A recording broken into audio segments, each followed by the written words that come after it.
As President Obama heads to the Capitol to deliver his State of the Union address, we have a good sense of what he'll talk about: jobs and the economy, immigration reform, and gun violence. But beyond the speech, there's theater and politics that can go unnoticed. And so we turn to Congressional correspondent Ed O'Keefe for his latest Edsplainer.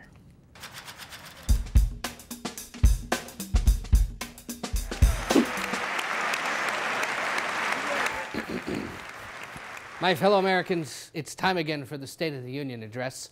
At the beginning of each year, the President heads to the U.S. Capitol to deliver his thoughts in what's usually the most watched and best attended political event of the year.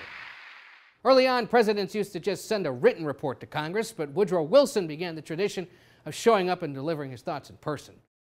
So with the President at the podium and the Vice President and the Speaker of the House seated behind, wait a second, who are all these other people?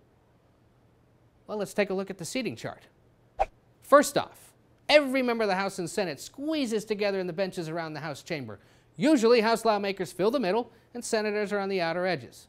Democrats and Republicans typically divide along party lines, Republicans on the right, Democrats on the left.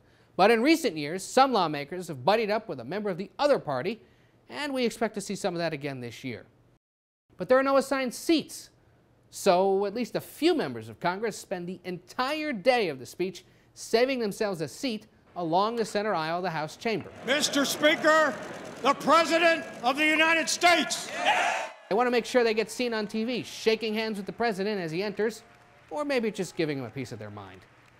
The most frequent squatters are Congressman Elliot Engel of New York, I was wondering, where's Elliot? and Congresswoman Sheila Jackson Lee of Texas. Down in front, they set up some extra seats for the President's cabinet, members of the Supreme Court, and the Joint Chiefs of Staff. At least one cabinet secretary will not be there. That person is the designated survivor and told to stay away just in case of a major disaster on the Hill. There's always a lot of theater that goes on during the speech itself.